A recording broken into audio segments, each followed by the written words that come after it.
Hey, it's Renee the Momager here. We're going to go through what your child should do from ninth grade, 10th grade, 11th grade, and 12th grade to prepare themselves to be ready for the NCAA. So, in the ninth grade, you should at least have an idea of what schools your child is interested in. What kind of classes do they offer? Who's at that position, if it's football, basketball, baseball, etc. You need to make sure you do your research. In the ninth grade, it's very imperative that they start focusing on their grades if they haven't already, because you want to make sure that you are academically ready to advance to the 10th grade, etc., and not missing any classes. So start preparing yourself for those classes that you need in order to fulfill the NCAA obligation.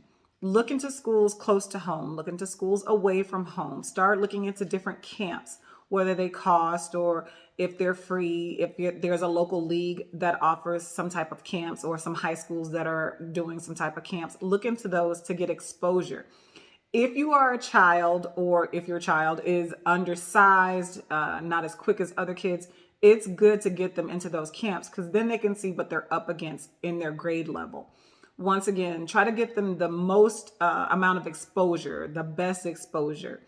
Don't fall prey to these guys who say, oh, if you pay me this much, I can get your child into this camp, etc. Do your research and make sure that it's a legitimate camp and see who's going to be there. Everybody promises that college coaches are going to be there, but there are very few camps that the college coaches actually come to look at the talent, etc.